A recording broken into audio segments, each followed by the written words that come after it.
Well, we're very focused on making sure that we do help the most vulnerable in Calais.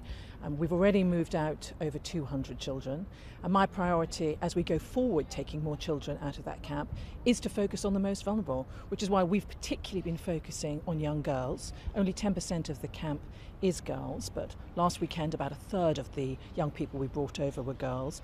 So focusing on the vulnerable is always going to be our priority. We have a very strict, but I hope generous approach to it, making sure we assess and bring over the ones who really are the most vulnerable, who are under 18, who are better off being in the UK. It will be another few hundred. We probably have about another 2.5 weeks to do that, but we haven't fixed on a number. We want to do our bit. The UK is a country that will always help the most vulnerable, and we are committed to taking another few hundred. But this is in France. We have to be clear that this is an issue for the French to try and sort out, even though we are doing our bit to help them.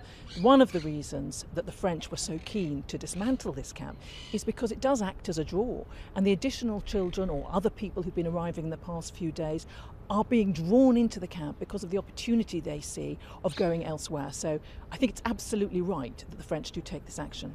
We do have an imperative to help, but we must be careful where we offer that help so it doesn't act as a draw for people to send their children across Europe, across the seas, and we know what happens to some of those people. So it's very it's challenging to get the right balance to make sure that we use that moral imperative in the right way, but don't encourage other families, other children to make that journey.